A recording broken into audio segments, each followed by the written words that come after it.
고린도 후서 5장입니다. 고린도 후서 5장은 우리의 영원한 소망이 나와 있고, 그 다음에 화목자 되신 예수 그리스도와 우리의 성도, 그 다음에 우리의 성도 된 자의 신분, 그러니까 새로운 피조물, 이렇게 쭉 사도 바울의 주옥과 같은 말씀이 있습니다.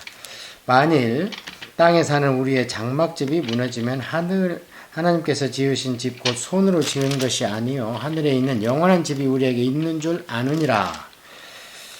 땅에 있는 우리의 장막집, 이게 이제 4장에서 얘기했던 질그릇이고, 이게 이제 우리 몸을 얘기한다는 것은 누구나 잘 알 것입니다. 이것이 무너져야 하늘에 있는 영원한 집, 우리가 영화가 되는 것이고, 육신과 이 혼이 함께 어우러져서 우리를 자꾸 죄 가운데 빠뜨리고 사단의 속성에 빠뜨리고 하는데, 이런 데서 우리가 자유로움을 얻을 수가 있습니다. 참으로 우리가 여기 있어 탄식하여 하늘로부터 오는 우리 처소로 덧입기를 간절히 바라노라. 그래서 여기에 보면요, 여기 있어 탄식하며, 그러니까 장막 안에 있으면 탄식하지요. 더군다나 이제 하늘의 맛을, 신령한 맛을 알고 하나님 나라를 알고 예수 그리스도 알고 있는 저희들로서는 참 나중에 사도 바울도 얘기하지만 참 내가 빨리 가고 싶다. 그런 것이 있어 참 있는 동안에는 탄식합니다. 그래서 어떻게 하겠습니까? 이 땅의 기업도 있지 않습니까? 자손들이 있고, 또 육신을 입고 있는 동안에 우리가 먹고 살아야 될 우리의 생업이 있고, 우리 하느님이 주시는 기업은 세 가지인데요. 자식이 기업이라고 그럽니다. 성경에는. 그러다 보면 우리가 먹고 사는 일이 기업이라고 그러고, 우리의 영원한 기업은 하늘나라다. 이렇게 말씀을 해서 세 가지 기업이 있는데, 어쨌든 하늘나라를 향한 소망 때문에 그 두 가지, 나머지 두 가지는 항상 탄식하며 하늘로부터 오는 우리 처소로 덧입기를 간절히 사모하노라. 그래서 여기 이제 덧입는다, 여기 줄쳐야 됩니다. 이게 이제 우리는 그냥 예사로 읽지만, 이 당시에 이 글을 읽고 있는 고린도는 헬라 사상의 영지주의 사상이 있어요. 영지주의라는 건 뭐냐면, 지식으로 우리가 하나님, 그러니까 신적인 경지에 들어갈 수 있다. 지식으로도. 그리고 또 한 가지 특징은 뭐냐면, 육은 육은 구원받지 못해서 함부로 대하고, 그다음에 영이 진짜 귀한 것이다.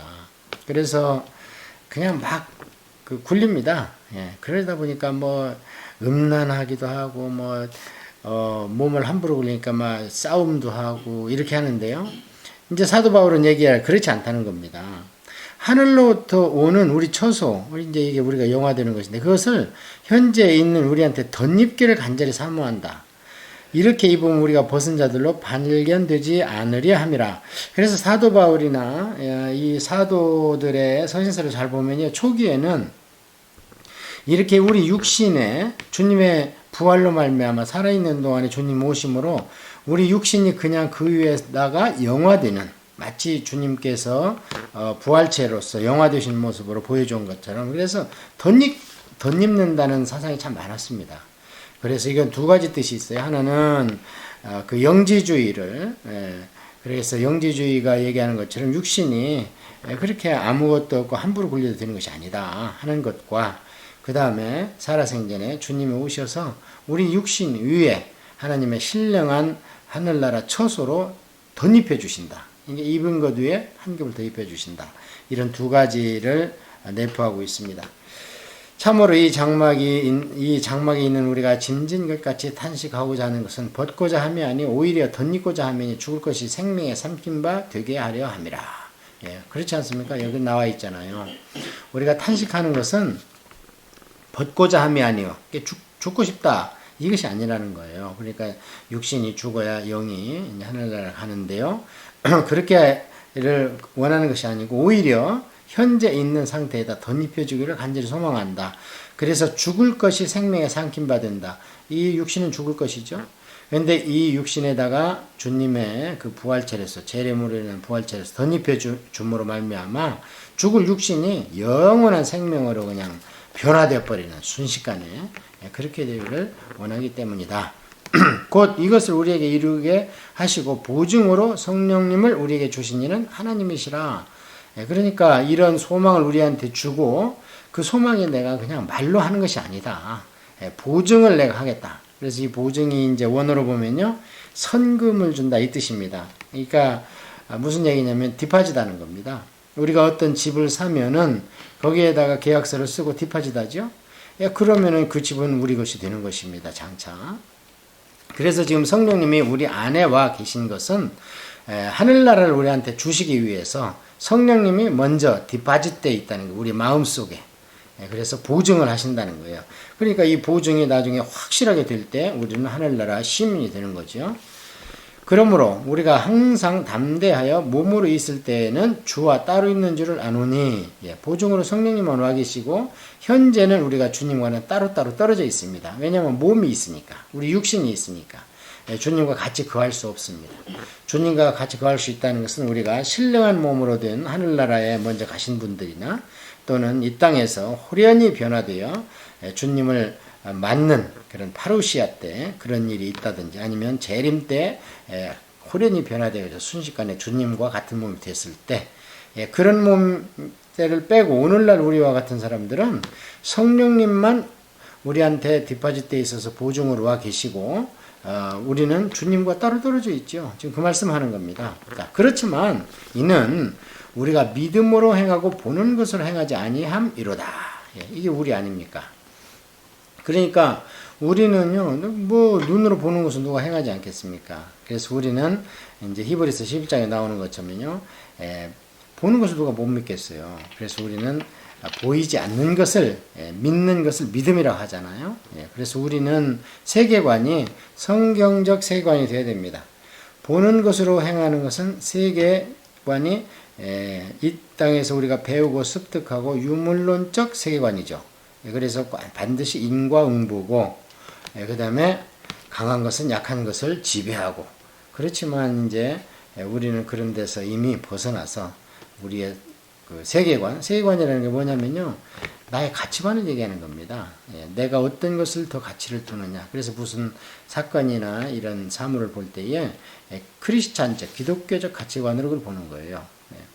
뭐 세계관이라서 거창한 게 아니라 뷰포인트를 얘기하는 겁니다. 이게 우리 이제 한국 사람들은 문화와 언어가 비슷하기 때문에 대부분 같은 사안이나 사건이나 사물을 보고 같은 생각을 하게 되는데, 그걸 문화라고 하는데요. 그런데 우리가 주변에 보면 모슬럼 문화권에서 살았다든지, 제가 모슬럼하고 성경에 대해서 좀 얘기를 한 적이 있는데 전혀 변하지 않습니다. 왜냐하면 그들이 어렸을 때부터 그 안에서 태어나서 그 안에서 교육받고, 그 다음에 꾸란으로 세계관이 형성되었기 때문에 대화가 안 됩니다.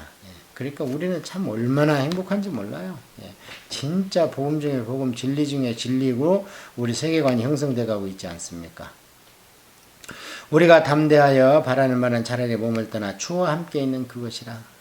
그런즉 우리는 몸으로 있든지 떠나 있든지 주를 기쁘시게 하는 자가 되기를 힘쓰노라. 이는 우리가 다 반드시 그리스도의 심판대 앞에 나타나야 되어 각각 선악간에 그 몸으로 행한 것을 따라 받으려 함이라. 그래서 행한 대로 우리는 선악간의 판단을 받는 겁니다. 그러니까 머릿속에 아는 지식, 신학적 지식으로 우리가 상급을 받는 거나 구원받지 않습니다. 요한계시록도 22장에 보면 내가 줄 상이 내가 있어 내가 행한 대로 갚아주리라. 그래서 우리가 알고 있는 것들이 행동으로 표출되는데요. 표출될 때까지 그것을 참 우리가 조심하고 코람데오 정신으로 하나님이 보신다. 이렇게. 그래서 몸으로 행한 것을 우리의 상급에, 달란트 비유나 이런 데 보면 다 그러잖아요. 자, 그래서 여기까지는 사도 바울이 이렇게 어렵고 힘든 가운데에서도 영원한 소망이 있기 때문에 그 달려갈 길을 그렇게 힘들지만 끝까지 달려가는 겁니다. 디모데후 후서에 보면 끝까지 본인은 승리했다. 담대히 말씀하시는 걸 볼 수 있어요. 자, 그 다음에 이제 11절부터는 예수님의 그 화목해 하는 화목제로서 이제 그것을 우리가 세상에 알려야 된다. 우리는 주의 두려우심을 알므로 사람들을 권면하거니와 우리가 하나님 앞에 알려졌으니 또 너희의 양심에도 알려지기를 바라노라. 그러니까 우리는 하나님을 두려워해야 됩니다. 그러니까 이것은 경외심이죠. 그래서 시편 2장 2편 8절 9절에 나와 있는 두려움으로 섬기고 떨며 즐거워하는 신앙을 가져야 됩니다. 그래서 이것은 심판이 두려워서 벌벌벌 떠는 게 아닙니다. 너무나 높으시고 좋으시고 거룩하시고 완전하신 분이기 때문에 우리가 하나님을 경외해야 되는 거예요. 우리가 다시 너희에게 자찬하는 것이 아니요 오직 우리로 말미암아 자랑할 기회를 너희에게 주어 마음으로 하지 않고 힘으로 자랑하는 자들에게 대답하게 하려 하는 것이라. 그러니까 이 당시에 지금 수뇌 설교자들이 어떻게 하느냐, 외모로 자랑하는 거예요. 그냥 뭐 주님의 복음을 갖다가 그냥 미사역으로 많은 그냥 학식과 여러 철학자들을 같이 강대상에 올라가고 시인들을 데리고 올라가고 정치가를 데리고 올라가고 막 그런다는 거예요. 우리는 참 선지자들만 해도 수없이 데리고 올라갈 기회가 있는데도 불구하고, 그래서 그렇게 외모로 거칠애로 자랑하는 자들에게 좀 이렇게 좀 얘기 좀 해줘라. 그리고 우리가 이렇게 얘기하는 것은 하나님을 두려워하기 때문에 하나님을 우리가 의식하면서 하는 건데, 너희도 양심에 따라서 우리를 한번 판단해봐라. 우리가 그러지 않더냐. 이렇게 하면서 지금 사도 바울의 사도권으로부터 연유되는 복음의 진수. 우리가 만일 미쳤어도 하나님을 위한 것이요 정신이 온전하여도 너희를 위한 것이니.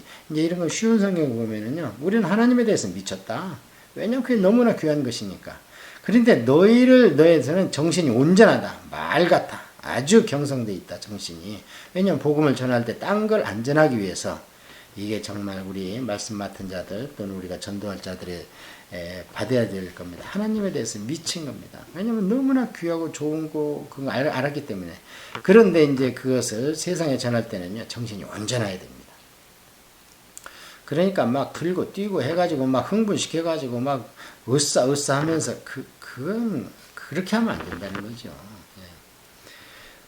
그리스도의 사랑이 우리를 강권하시는도다. 우리가 생각하건대 한 사람이 모든 사람을 대신하여 죽었은즉 모든 사람이 죽은 것이라. 대표와 연합의 원리죠. 그가 모든 사람을 대신하여 죽으시면 살아있는 자들로 하여금 다시는 그들 자신을 위하여 살지 않고 오직 그들을 대신하여 죽었다가 다시 살아나신 이를 위하여 살게 하려 함이라. 초지일관 사도 바울을 통해서 요구하시는 하나님의 성도의 삶입니다. 하나님을 향한 성도의 삶. 갈라디아서에 잘 나와 있잖아요.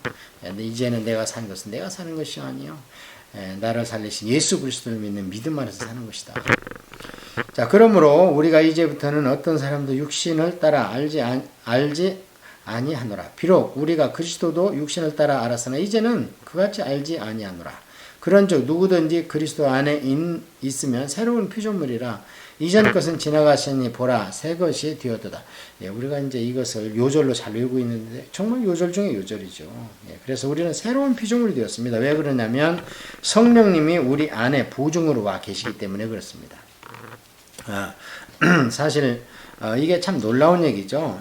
우리 안에는 이제 신약 시대는 우리의 영만 있는 게 아닙니다. 우리 안에 성령님이 와 계십니다. 구약 이스라엘 백성들한테는 어림도 없는 얘기였죠. 그래서 그들한테는 이제 세 가지 직분자에게 기름 부음으로 말미암아 성령님과 함께하는 그런 특별한 경우는 있을지언정 손으로 셀 수 있는 정도 아닙니까? 그러나 오늘날은 내가 만민에게 남종 여종에게 남녀노소 뭐 빈부 귀천 그런 성별 관계없이 믿으면 내가 그와 함께 들어가. 이게 새로운 피조물입니다. 그러니까 우리는 이제는 영혼 육 플러스 성령님이 우리 안에 계시기 때문에 새로운 피조물이다. New creation 이런 표현을 쓴 겁니다. 모든 것이 하나님께로서 났으며 그가 그리스도로 말미암아 우리를 자기와 화목하게 하시고 또 우리에게 화목하게 하시는 직분을 주셨으니 예수님이 화목제인 것처럼 우리도 세상과 하나님을 화목하게 해야 되는 직분을 우리가 받았습니다. 이게 이제 구약시대로 얘기하면 제사장입니다. 그래서 제사장은 구약시대 원어적인 의미가 달이다, 교량이다. 그래서 그 직분을 가장 잘 감당한 분이 모세죠. 8번이나 호렙산에 계신 하나님과 그 다음에 신의 그 광야 골짜기에 있는 백성들을 8번이나 왔다 갔다 하면서 그 노인네가 그것을 보여주는데 그게 제사장 직분입니다. 곧 하나님께서 그리스도 안에 계시사 세상을 자기와 화목하게 하시며 그들의 죄를 그들에게 돌리지 아니하시고 화목하게 하시는 말씀을 우리에게 부탁하셨느니라. 그러므로 우리가 그리스도를 대신하여 사신이 되어, 이 대사죠. 대신하여 사신이 됐다. 이 대사입니다. 그래서 하나님이 우리를 통하여 너희를 권면하시는 것 같이 그리스도를 대신하여 간청하노니 너희는 하나님과 화목하라. 그러니까 싸우거나 쟁투하거나 뭐 네가 사돈이 아니니 뭐 네가 뭐 은사가 나보다 더 쓰니 네 거가 진짜다 내 거 이렇게 싸우지 말라고 지금 고린도 교회에 간곡히 얘기하는 겁니다. 우리는 성도 간에도 서로 하나님의 대사고 그리스도의 대사고 세상에는 말할 것도 없고 그러니까 어떻게 싸울 수가 있느냐. 그래서 하나님과 화목하라. 그래 그렇습니다. 모든 성도가 하나님과 화목하면요 성도 간의 화목은 자동으로 됩니다. 하나님의 죄를 알지도 못하신 이를 우리를 대신하여 죄로 삼으신 것은 우리로 하여금 그 안에서 하나님의 의가 되게 하려 하심이라. 이렇게 해서 고린도후서 5장에는요 사도 바울의 그런 사역을 끌고 갈 수 있는 원동력이 뭐냐? 내세에 대한 구원이요 소망입니다. 오늘날 조금 이게 신신학을 했다는 분들은요, 좁은 마음으로 쪼잔하게 내세 하냐. 이 땅을 평화로 그리스도가 그걸 원했지 하면서 좀 있어 보이지만 복음적이지는 않습니다. 그래서 우리는 뭐니 해도 사도 베드로가 얘기한 것처럼 우리의 믿음의 결국은 영혼의 구원입니다.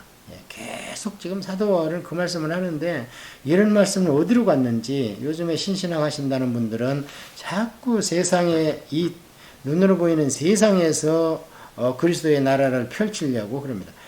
죄송스럽지만 요한계시록 보면 성도가 이 세상을 이기지 못합니다. 그러니까 주님이 오시는 거 아닙니까? 이래서 고린도 후서 5장을 통해서 우리는 영원한 소망과 그 다음에 화목케 하는 직분을 잘 감당하라 이런 당부의 말씀을 배웠습니다.